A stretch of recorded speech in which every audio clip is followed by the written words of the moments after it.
આજની આપણી એક અલગ વાત કરવા જઈ રહ્યા છીએ. આપણા ગોંડલ ઓમ ગાયત્રી હેલ્થ સેન્ટર દ્વારા એક અલગલી પહેલ, એટલે કે આપણે બધા જાણીએ છીએ જીવનમાં ભોજન લઈએ છીએ, જમીએ છીએ. સવારે નાસ્તો કરીએ છીએ, બપોરે જમીએ છીએ, સાંજે પણ જમીએ છીએ. તો આ 3 પ્રકારના આપણી જીવનમાં જમવાનું મહત્વ રહેલું છે.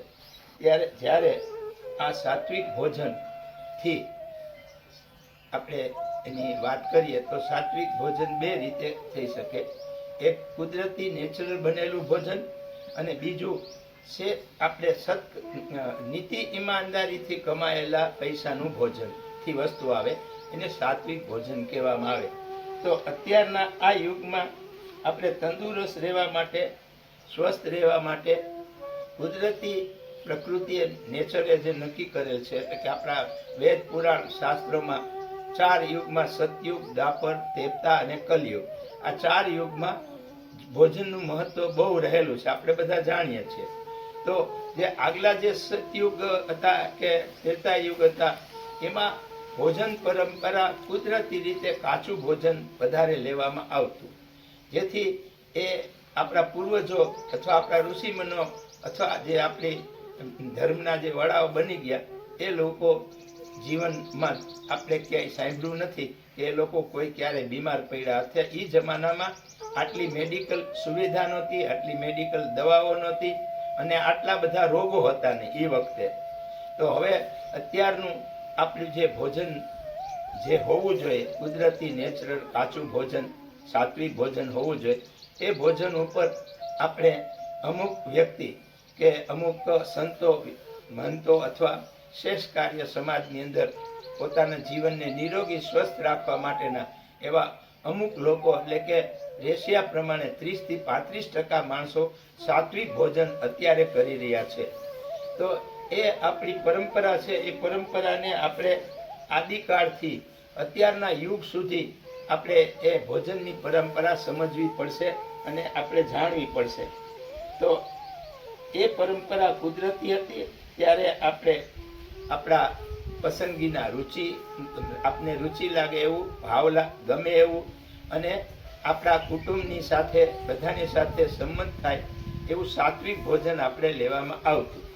હવે અત્યારના આ યુગમાં ભોજનની જે મહત્તા છે, અને એ પરંપરા બહુ વિકસિત થઈ છે. અગાઉના જમાનામાં ભોજનની પરંપરા સીમિત હતી, ઓછા દ્રવ્યો, ઓછી સાધન, ઓછી વસ્તુ હતી. અત્યારે આપણે ગૂગલમાં અથવા બીજામાં કોઈ સર્ચ કરીએ તો 1000 વાનગીઓ અત્યારે આપણા ભારત, બીજા દેશોમાં બને છે. 1000થી વધારે વાનગીઓ બને છે, અને એ આપણે બધા હોશે હોશે ખાઈએ છીએ.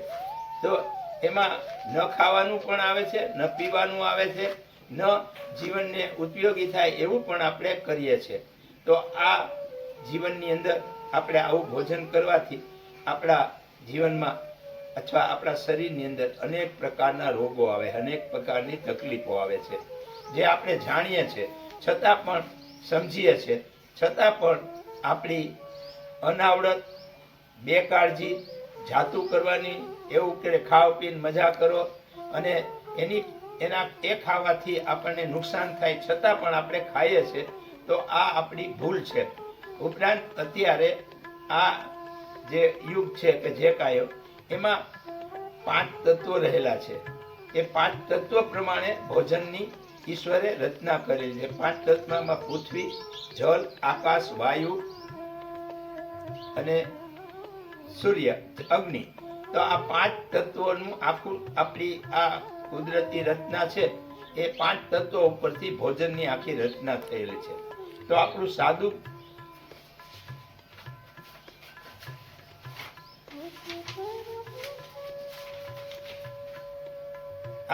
ભોજન આપણે આપણી રીતે લેવાનો પ્રયત્ન કરવો જોઈએ. ભોજનના જે 5 તત્વો છે, એ આપણા આ શરીરની જે રચના છે, એમાં શરીરની અંદર એ 5 તત્વો છે. ઉપરાંત આપણું જે હાથ છે, 2 હાથ, એ હાથની અંદર આ 5 તત્વો આવેલા છે. અને 5 તત્વોમાં કયા ભોજન લેવામાં આવે છે. પહેલા આપણો જે અંગૂઠો છે એ આકાશ તત્વ છે. પછી એના પછીની જે આપણી બીજી આંગળી છે, આ વાયુ તત્વ છે. ત્રીજી આંગળી છે એ અગ્નિ તત્વ છે, અને ચોથી જે આંગળી છે જળ તત્વ છે, અને આ પૃથ્વી તત્વ છે. તો આ 5 તત્વોમાં આપણે કયા કયા ભોજન લેવા એ આપણને અહીંયા બતાવવામાં આવ્યું છે. કે હાથ છે, અહીંયા આપણો જે હાથમાં છે એમ બતાવવામાં આવ્યું છે કે સવારમાં સ્વસ્થ સારો નાસ્તો કરવો, કે એમાં ફ્રૂટ છે, શેક છે, અથવા કોઈ પણ ગરમ કર્યા વગરની આપણે નાસ્તો લઈ શકીએ. પછી આપણા જે અંગૂઠો છે, અંગૂઠાની અંદર જે અલગ અલગ જે સારવાર માટે જે કાંઈ આમાં આપણું આકાશ તત્વ છે, તો આકાશ તત્વની અંદર જે અંદર અલૌકિક ચેતનાઓ છે એમાંનું જે ભોજન છે એ 12 પ્રકારના ભોજન આવે છે. એમાં જે બજારું કે આ નહીં એવી રીતે આ અંગૂઠાની અંદર એલા રહેલા છે. પછી જે આપણી મોટી આંગળી છે એમાં લીલા પાન ભાજી, શાકભાજી, સલાડ. આ આંગળીમાં કુદરતી એ રીતે બતાવવામાં આવે છે કે આપણે સલાડ, શાકભાજી, અને એના પછીની મોટી આંગળી છે એમાં સૂર્યનો પ્રકાશ લેવો. સવારે સૂર્ય ઉઠીને તેથી અહીંયા આ જે જળની આંગળી છે એ શીતળ જળ પીવો. આપણું શાસ્ત્ર એમ કહે છે કે ફ્રીજનું પાણી પીવાનું નહીં, ગરમ પાણી કરી ગોળામાં નાખી અને આપણે પાણી પીવું, તો આપણે નિરોગી. ત્યાર પછી રાત્રે આ પૃથ્વી તત્વ છે એ પૃથ્વીનું બેલેન્સ રાખી અને જે ભોજન બને છે સાદું આપણા ઘરમાં, એ રીતે આપણે સાંજે 8 વાગ્યા પહેલા જમી લેવું જોઈએ.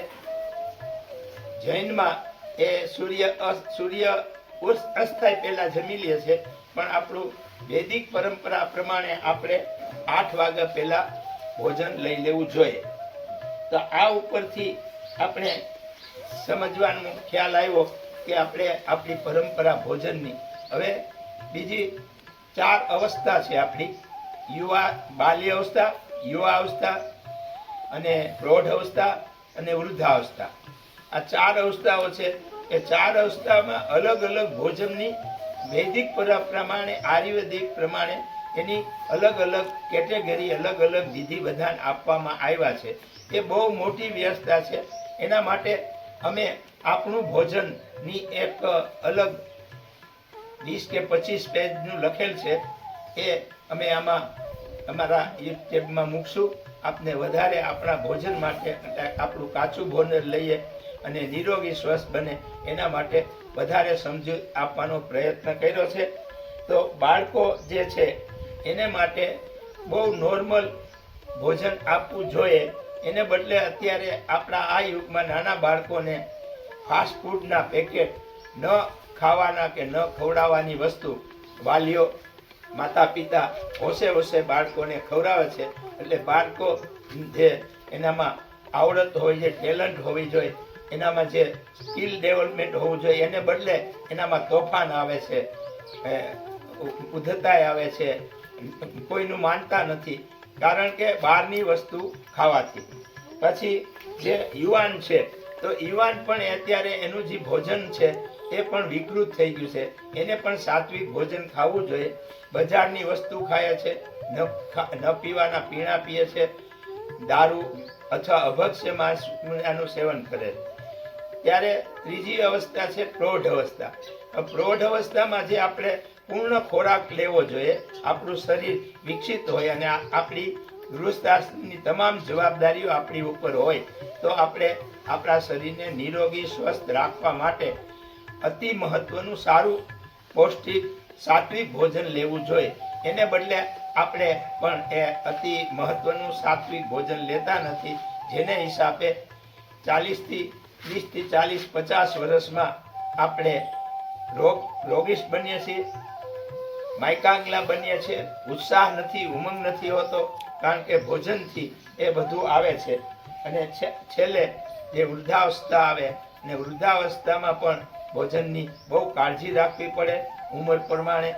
અને આ રીતે સાત્વિક કાચું ભોજન લેતા લેતા જો આ 4 વર્ષ પોતાનું જીવન શ્રેષ્ઠ રીતે જીવે, તો આપણા ભારત દેશમાં કે બીજા દેશોમાં જે કાંઈ અત્યારે યુવા ગેપ છે, યુવા જનરેશન ગેપ છે, અને યુવાની સંખ્યા બીજા દેશો કરતાં આપણા ભારત દેશમાં 65% યુવાનો છે. તો આ જો યુવાન બધા સુધરી જાય, સાત્વિક ભોજન દે, રાષ્ટ્ર પ્રત્યે દેશ પ્રત્યે એને લાગણી પ્રેમ આવે, અને અત્યારની બે વાત છે, પર્યાવરણ પ્રકૃતિને સ્વસ્થ રાખે, સુંદર રાખે, અને જલ પ્રદૂષણનો આપણે અત્યારે જોઈ રહ્યા છીએ. અને બીજું આપણે અહીંયા બેઠા છીએ એ અમારું વ્યક્તિગત ફાર્મ હાઉસ છે, ઓમ ગાયત્રી ફાર્મ હાઉસ. પછી શ્રી રામ શર્મા રામ સ્મૃતિ ઉપવન, અહીંયા અમે વૃક્ષ મંદિર બનાવેલ છે, ઓક્સિન પાર્ક બનાવેલ છે, અને દેવ વૃક્ષો વાવેલ છે. આ ફાર્મ હાઉસમાં અત્યાર સુધીમાં અમે 7,500 વૃક્ષો વાવ્યા છે. અને અમારા જીવનની અત્યારે જે ઉંમર છે 81 વર્ષ ચાલે, છતાં અમે 20-25 વર્ષની જે યુવાન હોય એનામાં જે ઉત્સાહ ઉમંગ હોય એ ઉત્સાહ ઉમંગ સાથે અમે અહીંયા એક કુદરતી પર્યાવરણ બચાવવાનું શ્રેષ્ઠ કાર્ય કરીએ છીએ. ભોજનની સાથે તાલમેલ બેસાડીને કરીએ છીએ. અને અમારો વિશેષ સંદેશો, અમારી વિશેષ વિનંતી આજના યુવાનોને કે જાગો જાગો, જે આપણે ન ખાવાનું ખાઈએ છીએ મૂકો, વ્યસન છોડો, અને સાત્વિક ભોજન લ્યો, અને આપણા માતા પિતાની સેવા કરો, રાષ્ટ્રની સેવા કરો, અને પર્યાવરણ બચાવવાનો પ્રયત્ન કરો, વૃક્ષ વાવો. અને આજે આપને એક વધારાની અમારી અનુરોધ વિનંતી કે અમારી આપણી યુગ ચેનલ છે, આપણી ચેનલ છે. આ ચેનલમાં આપણે સાથે રહીને પ્રયત્ન કરીએ છીએ. તો આ ચેનલને સબસ્ક્રાઈબ કરજો, લાઈક કરજો, શેર કરજો, આપના મિત્રોને આપજો. અને શ્રેષ્ઠ કાર્ય કરવામાં અમે આપની સાથે છીએ. વધારે વિશેષ માહિતી માટે જો આપને અમારા આ કાર્યમાં અથવા આપને કાંઈ વધારે જાણકારી ઈચ્છતા હો તો અમારો નંબર 94 161 78 824 છે. ઉપરાંત ગાયત્રી નગરમાં વેદ માતા ગાયત્રી પ્રજ્ઞાપીઠના સંચાલક તરીકે અમે કામ કરીએ છીએ. તો આપ ગાયત્રી મંદિરે ગમે ત્યારે, ઉપરાંત 1/12/2025 ડિસેમ્બરના આપણે ગાયત્રી પ્રજ્ઞાપીઠ ઉપર સારવાર કેન્દ્ર, સારવાર માટે શુભ શરૂઆત કરી છે. જે ભાઈ બહેનોને અસાધ્ય રોગ હોય અથવા વધારે પડતી તકલીફો હોય એવા ભાઈ બહેનો એને અમે સારવાર આપવાના છીએ. તો એના માટે એક ફોર્મ નક્કી કરેલ છે, એ ફોર્મ ભરવાનું રહેશે. અને 1 ડિસેમ્બરથી 30 ભાઈ બહેનો જો આની સાથે જોડાશે તો એની પહેલા રાઉન્ડમાં પહેલી સારવાર અમે કરવાનો પ્રયાસ કરીશું. ફરીથી આપને આપણા ગુજરાતી ભાઈ બહેનો, વિદેશમાં રહેતા આપણા પરિજનો, ગાયત્રી પરિવારના પરિજનો, અને ગુજરાતી ભાઈ બહેના અને અન્ય આપણા સમાજના વડીલો, માતા બહેનો, બાળકોને નમસ્કાર, વંદન, પ્રણામ.